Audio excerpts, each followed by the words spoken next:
my name is Lorelai, and this is my son Isaac. Isaac is 6 years old and has Tay-Sachs disease. So Isaac does not get up and run around on his own and loves a good massage. So massage can be incorporated in your daily activities, but we can also do range of motion and move all these limbs for him and try to keep him loose while massaging. We can do a bit of a combination of the two. I have a tendency to incorporate some range of motion into just cuddling him. Like, it's okay to hold him while I'm watching TV on the couch and he's in my arms and I'm working on his wrist or I'm working on his ankle. Whatever I'm doing with him, at the very minimum, I'm not trying to cause pain, but I am trying to keep the normal range that we would expect from a joint. Isaac does have ankles that are starting to turn out here. So in Isaac's case, I do, at the start, try to flatten it out a little bit.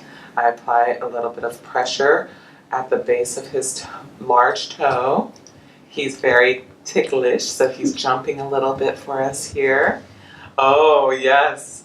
And then as I'm bringing it into a flat position, it woke him up and he's like, "Whoa, Mom, what are you doing?" But now he already relaxed into my hand. I'm massaging gently around his ankle bone, right on the inside, because for Isaac, with his foot turning out from the internal ankle, that's what's tight for him. That's what I need to massage. So on your child, if you see, oh, something is very tight on one joint, massage around and above that joint before trying to force it into a new position or an alternative position for that joint. So if I rub him a little bit, no, you're so ticklish, so ticklish. So I gave him a little bit of firm input. So a lot of these kids with neurological disorders don't like light touch. If you're like, "Oh, I'm stroking you. Oh, doesn't that feel good?" They're jumpy. It's too excitatory for their system. So a firmer touch. And I mean, for Isaac, because he has very fair skin, it might even leave a temporary mark on it. But I'm not holding him so tight that he's not getting blood circulation below where I'm holding. But I'm holding him firm. He can feel that input. And he knows I'm there and I'm not trying to tickle him. I know. Everything tickles on those feet though, yes. So now that I had a little moment to massage around the ankle, I can give him a little bit of this up and down like we would normally be doing if we're walking down the hall. Up and down, up and down. You think about if I'm bringing those toes towards his knee, I'm stretching his calf. I know, and he's letting me know, "Hey, Mom, I feel that stretch. I feel that stretch." But I'm not doing it so much that he's not kicking against me. In Isaac's case, he would kick against me. You watch your person. You see what is the right amount for them. And then if I start moving up his body, I can bring his leg all the way in and all the way out. Go ahead, out, out, out. For straightening, a lot of times if you're kind of tickling or stimulating this upper thigh, they can nice and straighten out for you. If you're having trouble bringing it back in, you can kind of tickle underneath where the hamstring is. Or in Isaac's case, if I touch that foot, yes, he's like, "Oh, I will happily bring it in." For Isaac, because I am still trying to work with his brain, I'm telling him what I'm doing. "Isaac, can you go in and out, straight, straight, straight, straight, straight, and in and out, thank you." And Isaac responds well. Maybe the first 2 or 3 times that I'm doing it, he's like, "What? I don't want to do that." But then as we continue to do it, he's like, "Okay, I suppose I'll help you, Mama." For all of our senses, when we look at these kids, we know they have a deterioration in senses, and maybe like their ability to move, like mobilize themselves, might be one of the first things to go. Their hearing, we don't know how long their hearing is really working for them. So giving them that auditory input to tell them what you're doing, so it's not as much of a surprise when you're trying to mobilize like their body, or even when you go to pick them up. They might be able to hold on to that ability longer as well. But if you're able to give them that auditory input followed by the actual motion, it can be less of a shock to the system, maybe less likely to cause a seizure. And then they're also able to have that stimulation to their brain. Oh, you said I'm going to move my foot, and then I felt a sensation down at my foot. Oh, and now we're moving my leg. So if they're able to hold on to that longer, or as some of the, if there's an ability to regain skills, that connection between the ears and the brain and the body is very important. So a lot of the kids, as their tone increases, their hips start to be pulled out of their socket as their internal adductors get tighter and tighter. So if we've already brought his leg in and out, and we've been working a little bit on the so if we brought him all the way out, are you smiling about it? You think it's funny? So if we're working on trying to keep those hamstrings from completely tightening up, we can keep his foot hopefully relatively flat, support his thigh near his hip, and bring it into wherever would be a comfortable position for him. If it was you and I trying to stretch out our hamstrings, ideally our other leg is flat and on the floor, and we're bringing that at least up, towards the ceiling. For our kids, this angle for Isaac is giving him, you can see he does still have a little bit of a bend. I'm not putting extra pressure on his kneecap. I'm just giving him a gentle stretch. Oh yeah, he's kicking me right at the point where he's like, okay, that's enough, Mama. If I'm doing a longer stretch session, and if I'm able to massage with it, and I could be using like a massage oil, or for Isaac I use like a jojoba lotion or something like that, or cocoa butter. You can massage all the way down, and it's a nice warm environment. We don't like to take our clothes off unless it's nice and warm. And that might get you a little bit of more range in there as well.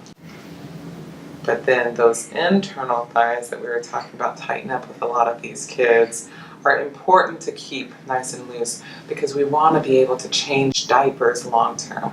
We want to be able to get into seating apparatus. If we're able to get into a standing frame like this guy, we need to be able to bring our knees apart.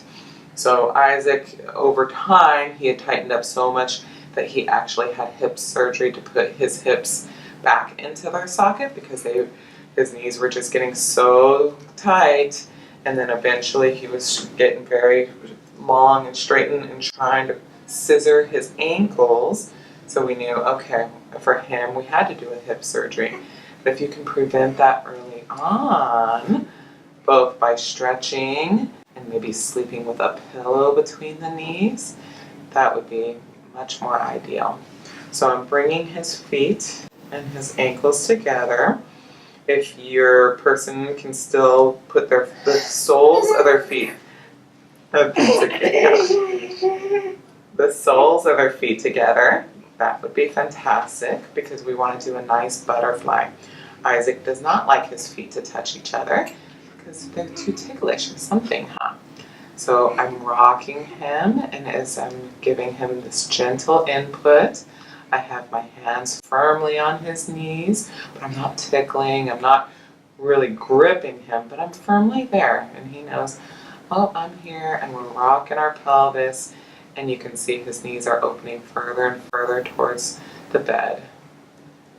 And so then we can press and hold. I have been directed to even do these during a regular diaper change. You can, right after changing out that diaper, you can press and hold these knees apart and let him sit for 2 or 3 minutes and maybe sing a song do some other input so that this isn't such a task for either of you. No. So when you should start these types of activities is now. Like if you're watching this video and whether your child is still ambulatory and still up and running around and you just recently got a diagnosis, or if your child is 5 months old and is a baby. Everybody loves a good massage. Everybody loves good input. So anything that you can already do to strengthen that bond between you and get them used to your touch is fantastic. If you already have some things going on, you can definitely incorporate these. But if you can prevent having contractures, if you can prevent needing to have anything done with the hips, great. And even doing these activities every single day with some of these deteriorative disorders, you're not going to prevent actually having to do further interventions. But if you can prolong the time in between interventions, like some people might need medications to loosen up the muscles. If you can have a lower dose because that child is already used to a good massage and has kept their range of motion going, great. If you can prevent hip surgery, great. If over time, even with great range of motion, they need that surgery, getting right back into range of motion can help them heal a lot faster as well. Yeah. So then we can also straighten both legs out at the same time. Yeah, you're nice and relaxed now, huh? Okay, straight, straight, straight. And just as we were doing one leg at a time, we can do both legs, but I can, you're not sure about that. You said that doing my internals was fine. Rocking. Yeah, he doesn't really want to do this one. All right. For Isaac, when I'm watching him to see whether he's comfortable about something or not, as I was raising his legs, now he's letting me do it, he was really pulling them back down. I could feel a lot of pressure where he was saying, no, no, thank you. And I could see his face did it a little bit, but for Isaac, if he pushes back against me, or if he kicks against me, or if whatever motion I'm doing with him, he's telling me, no, I don't want to do that. If you bring, for example, if we're doing the hamstrings, if you bring both legs back down a couple of degrees and you wait and you hold it there, a lot of times you can, after they're used to that position, you can try again to get back up to where they were before, or if you were trying to get to a new position. So right about here, he's pretty tight, but he's not pushing against me like he was before. So if I bring it up a little bit further, he's saying like, oh, okay. But now he's starting to twitch. So if I bring him back down just a couple of degrees, he's able to relax into that. I'm giving him a nice stretch without overstretching him, without causing him discomfort, but just enough that we're keeping some of that range of motion in his hamstrings. You okay? He's really relaxed now, huh? Just watching his color, because you saw it earlier, he was a little off-colored in his tongue. Okay. So, and again, if you're watching TV, if you're just hanging out, you can do one part of the body at a time. But if you're able to spend a whole half hour with your child or a whole 15 minutes, working in one direction helps you realize like, oh, okay, I'm starting with the toes, and you can, even keeping the toes separated, we didn't even talk about that, but even stretching out our individual toes. Like you think about if you're on the computer for a while and you have a lot of tension in your hand, or if you've been going for a hike and how nice it is to get your feet out of your shoes, sometimes when, when we have these diseases, we're not able to really splay our toes and stretch out our fingers. So you can even go with the toes and really wiggle them in nice little circles. Yeah, you're a little ticklish. Nice little circles. Bring them back. A little bit of a stretch. Push them down. Oh, I know. You feel that one. But if you're working from toes all the way up to my hips, then I know, oh, okay, we got range of motion on one full limb. Versus if I'm hopping around, then I'm going to think, oh, wait, did I get most of the muscle groups? I don't know. But we are hopping around anyway. One of the other positions that you can do for the hip, so we already had him doing butterfly. So that was this. So butterfly. I'm going to relax his hips again. Relax, relax, relax. So a position that in yoga, if we were getting into, would almost be considered a pigeon pose, is to gently bring his knee out. Isaac's more likely to fight on this one. And bring his foot up towards his opposite knee. I know. And if we rest that foot on his knee, then we're getting a nice stretch. I know.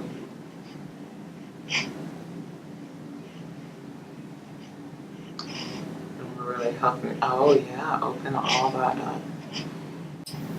Now in yoga, you would potentially even bring that other leg up. That's going to be too much for Isaac. Already his breathing has changed a little bit. So even in this position, he's already like, hey, we're working a little bit. It's not enough. He's not pushing off on me.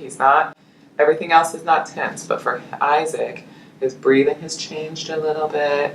And his eyes have opened up. And he's like, I feel you doing something to me. Yeah. Can we do the other side since we already did one side? We don't want to leave you all off. Go ahead, relax, relax. Yeah, nice job. Nice. Oh. Relax. Relax.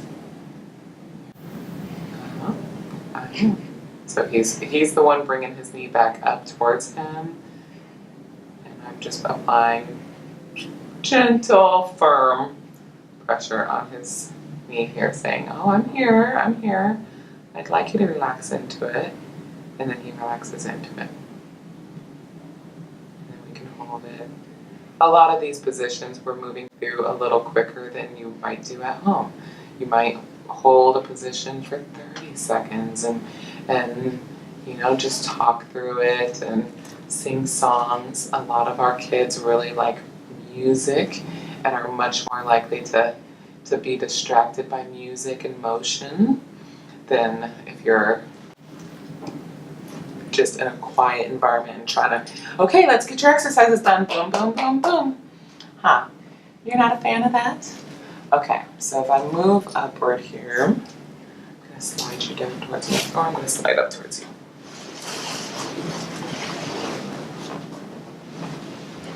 Oh, one of the other things that I wanted to kind of point out is a position that you can hold your child in to help keep their hips open for longer. This might not work as well with a 100-pound child, but if your child is still 40 pounds like Isaac, don't be afraid to loop them around you. Just like you see in those baby carriers and ergos and such, to have them chest to chest with you where they're much closer. They might be able to see the details of your face, feel your breath on their face. Yeah, smell coffee breath or whatever yummy breath you have. They're used to hearing your voice. To have this closeness with them. Yes, and then they get to relax those hips around you. This is great. I wish I had done this longer term with Isaac. Yes, because then it really does force in a gentle way those legs to be able to stay open. So instead of being laying down, let's see if you're just ready to sit up. Okay, so I'm gonna get him into a cross-legged position. In this position, maybe I can do an activity with him. Maybe I can read him a book. Maybe we can play the piano. Maybe we can play with the Play-Doh. But this is another position where I can do some range of motion. Since he doesn't really want to lay down right now. You don't want to lay down? Okay, so for Isaac, and this is a norm for Isaac, but this would be an unusual thing for some kids and something to follow up with your doctor, but Isaac does have more swelling in his right hand versus left hand. Yes, he does have those cute baby dimples forever, but in his right hand you can see he's a little bit more puffy. This could be just from positioning, and gravity makes more fluid in one side of the body than the other. But if this is a new finding, this is something to follow up with your doctor. When we're talking about massage though, and if you already have excess fluid in limbs, it's called a lymphatic massage that you can look up further, but you can start at the very tips of a limb and massage back towards the heart. And yeah, and a little bit of massage definitely helps with range of motion, huh? So I'm just doing thumb over thumb, and you could do this all the way up a limb. All the way up a limb to help encourage that fluid back into the circulation. Yeah. So for Isaac, I'm going to start by massaging the back of his hand before I try to do some range of motion. Yeah, what are you talking about? I'm going to, and I would, if I'm using lotion especially, I could do that for a little bit longer. I don't want to bother Isaac or irritate Isaac by doing it without lotion for too long. But then I can massage and open up his hand. The hands do get forgotten in a lot of our neuro kids, and so then they become pretty sensitive. You think about how many times a day the rest of us are touching things and picking things up. If our kids aren't picking things up anymore, they're not getting that sensory input, and sometimes either their hands get stuck very closed down or they just get very sensitive to touch. So giving them a nice massage and opening them up can make it a little bit easier before you're trying to do tasks. So whether you are trying to play in some Play-Doh or play the piano or hold a rattle so we can shake, shake, shake, shake that rattle, giving him a little bit of that pre-input into the hand is helpful. Okay, so if I massaged his hand and kind of warmed it up, I can do the same thing that I might have done with his toes. I can roll his fingers in nice little circles. Isaac has a little bit, I don't know if the video picks it up, but he has a little bit of skin breakdown between the two middle fingers here. That's something when you're doing range of motion and massage that you can pay attention to and see if he needed a different type of lotion between there, if he just needed it cleaned out and during his next bath. If for Isaac, this isn't a surprise and usually this comes and goes, but for other kids this is something to pay attention to because that could become an actual sore, and it could get infected or it could just be bleeding and it could be causing more pain. Yeah, so that's something to pay attention to and potentially put cream on or do something about it. Follow up with the doctor. And one of the ways to help prevent that is getting more air between all those fingers and being able to get a nice good bath in between all those fingers and toes, huh? But if you're able to do range of motion and massage, you get a chance to see all the nooks and crannies that you might not get a chance to see during bath time for some reason, huh? Yeah. Isaac has a very unusual thing with his thumbs where And so far, neurologists and everybody else don't really have a good explanation, but we can pinch and roll one thumb, and he opens his mouth and turns to the other side. Sorry. Every time it just cracks me up. I'm sorry. Okay, so if I've already rolled his fingers, I can bring them out as if we were going to get into a all fours position. This is something that your kid would normally be doing. So I'm maybe straightening his arm behind it, but I don't have to straighten his arm behind it. But I'm opening up that palm and I'm putting it at an angle against the rest of his arm and saying, oh, okay, let's be nice and stretched. And then to counter that, I can bring his wrist into the opposite direction.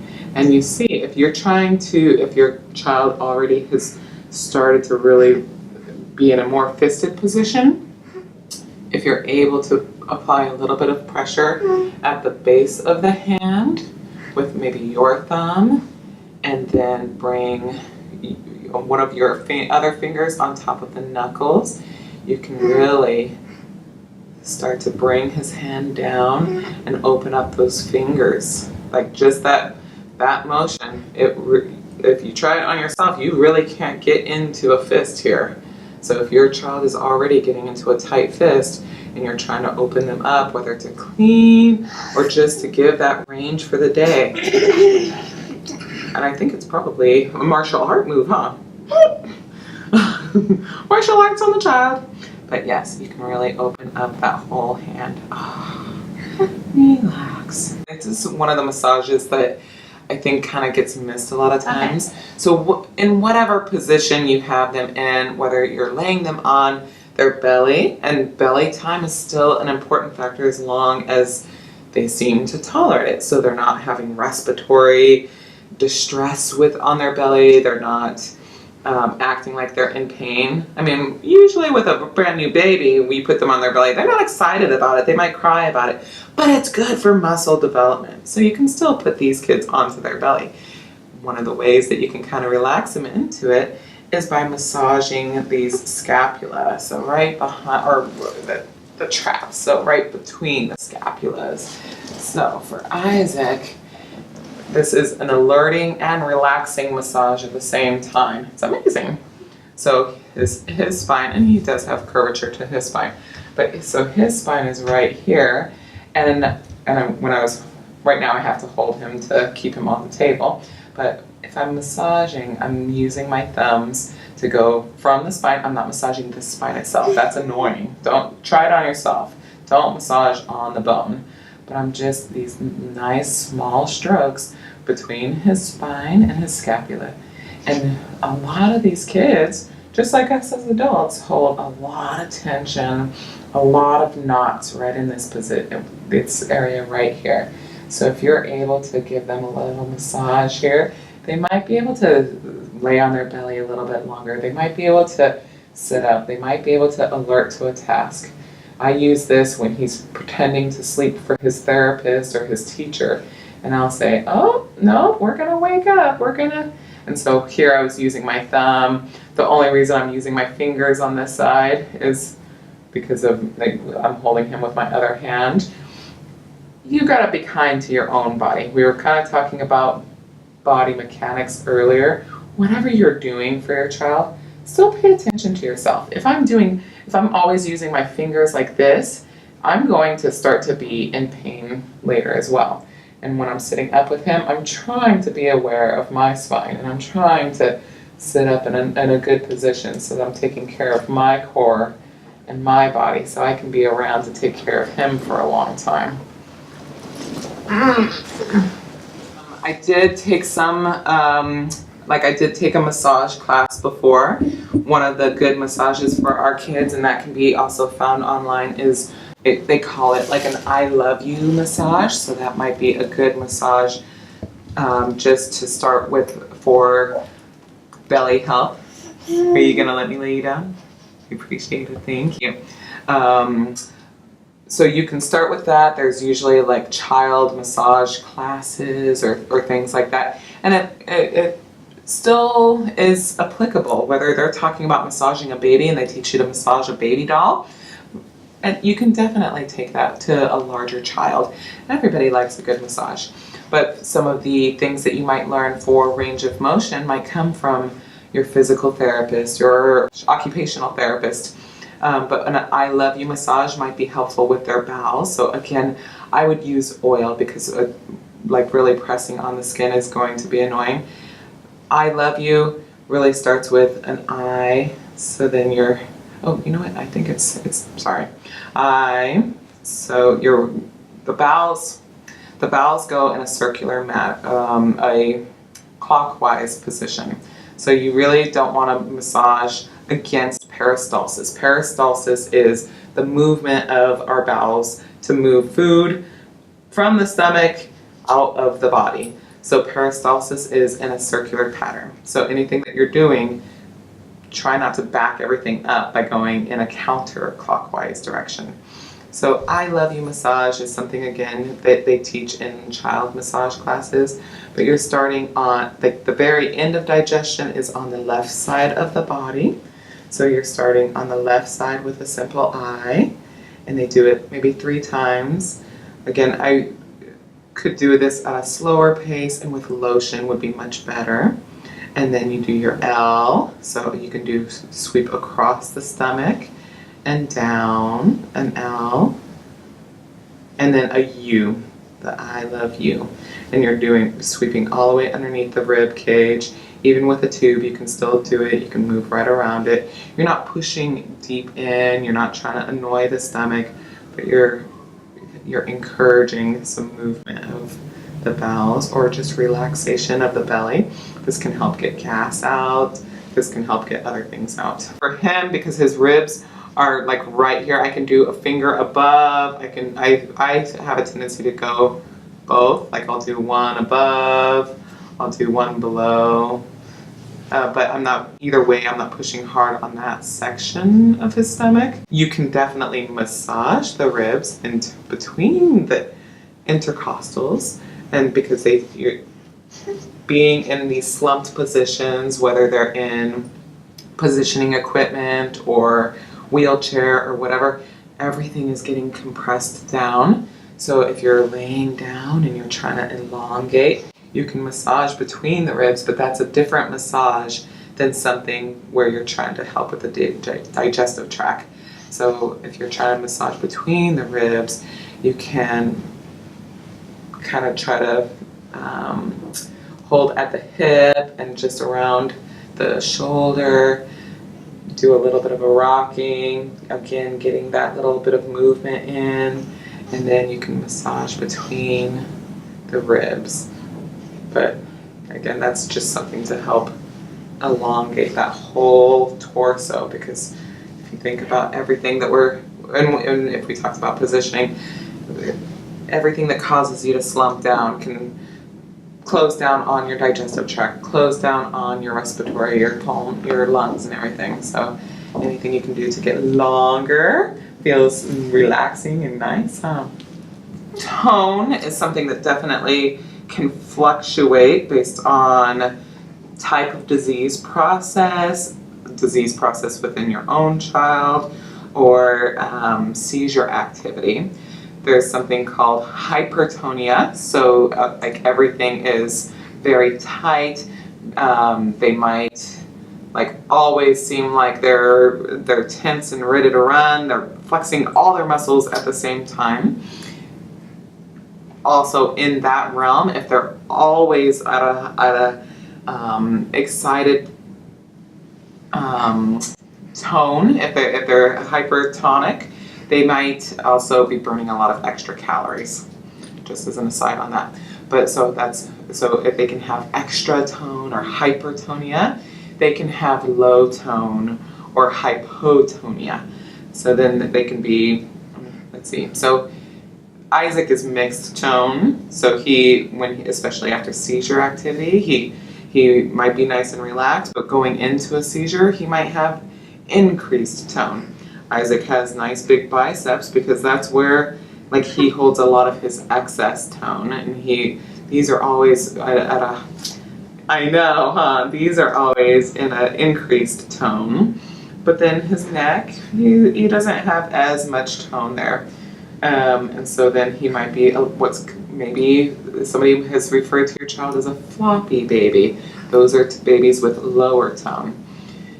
Excess tone can lead to something called contractures. Contractures really stem from some muscles getting too tight and not having alternate muscles to keep those in line. Like us, if you're using your bicep, like when you're putting your arm into a straightened position, your tricep should be balancing out your bicep. That's how pretty much everything in our body works. For somebody who's getting into a contracture, one muscle is staying contracted on a regular basis or shortening, and then the other muscle isn't balancing that out. So there are things called orthotics. So you might hear a term called AFO, ankle, foot orthotics, so for that O, and that might be something that looks like a boot. And it might, so for some kids, it might be a short boot and it's really kind of just concentrated on the ankle. Or some kids have braces that come up to the knee. They might help support walking, and maybe your child just needs that extra support within their ankle itself so that it can still, but it comes up to the knee to allow for stability as they walk. If we're talking about just preventing contractures or providing, for Isaac, he does have AFOs that provide him support and a more stable base when he's up in his stander. If we can have wrist splints, so something that helps keep his wrist in a nice neutral position. Some of the things that you're in, and that would be like for him, it's something that he like just kind of sits underneath his hand and Velcros on. Some of the points that you have to look out for though, if you are wearing this other piece of usually plastic, or maybe it has some cloth in it, is it rubbing on the skin? Is it causing skin deterioration? Is it causing rashes? Is it causing more harm than the help that it's intended to improve, or the situation that it's intended to improve? So a lot of things that you might be looking at have like a benefit to risk ratio. A standing device or a standing frame is something that you can put your child into to allow them multiple avenues of either interaction with their peers, interaction with their environment, and then it has benefits to them physically. If you're up in a standing position, as humans, that's how our frame has evolved. We're standing people. We have input into all of our joints. We have good benefits to our bones. We're trying to keep our bones from deteriorating and becoming brittle. We have, by standing up, we're able to open up our lung fields and be in a nice open position versus if we're always laying down and gravity is weighing everything down. And then we have benefits to the digestive tract. Digestion wants to go where gravity takes it. So if we're in a standing frame, all of our digestion can continue moving down and out. You like being in your stander so that you can look at the same level as everybody else. So positioning for feeding, so no matter if they're feeding by mouth or if they're being fed by a tube, you want a nice open airway. Or even if we're talking about still feeding, a bottle or at the breast, like the same basic principles apply. None of us eat well if we're collapsed down on our chest or if we're at an angle to the side. We should be in a nice, open, neutral neck position. So for Isaac, I can really hold him underneath the occiput and create this nice open position. This is great for breathing as well. If I'm putting him into a piece of equipment, or if I'm laying him on the couch or laying him on the bed for a feeding, I would build up some pillows behind him so that he's supported behind his back, but you can do a neck roll just right here at that base of his head, that occiput, to have him in a neutral position, and then still have a pillow behind him, but so that he's not collapsed down this way, and then also so he's not way cranked back here. This is not a comfortable position. This is not something that he wants to be in long term. But the reason to have him elevated during a feeding would be to not have his feeding back up and cause him to be more likely to vomit or to have reflux or possibly to aspirate. If I'm holding him on the couch, some of the things that I can do, again, I can do a little bit of therapy with him while we're just hanging out watching TV, and it's also still cuddle time. So perhaps I have him in this side position where his butt is on my thigh and I'm holding him behind his head, or just behind the occiput, this bottom bone in the skull. And if I think I can, I can, he's floppy because he's so nice and relaxed. Oh, so I can give him a little extra support to his whole body so that he's still in a neutral position where he can breathe well. And then for him, I can put his feet flat on the surface of the couch, and we can get a little input, and he's nice and cuddled, but he's also in a good alignment. I'm not allowing him to collapse down into himself. If I was putting him on the couch on his own, again, I would, well, of course I have to put him on a couch where he can't roll off, but I could put pillows behind him.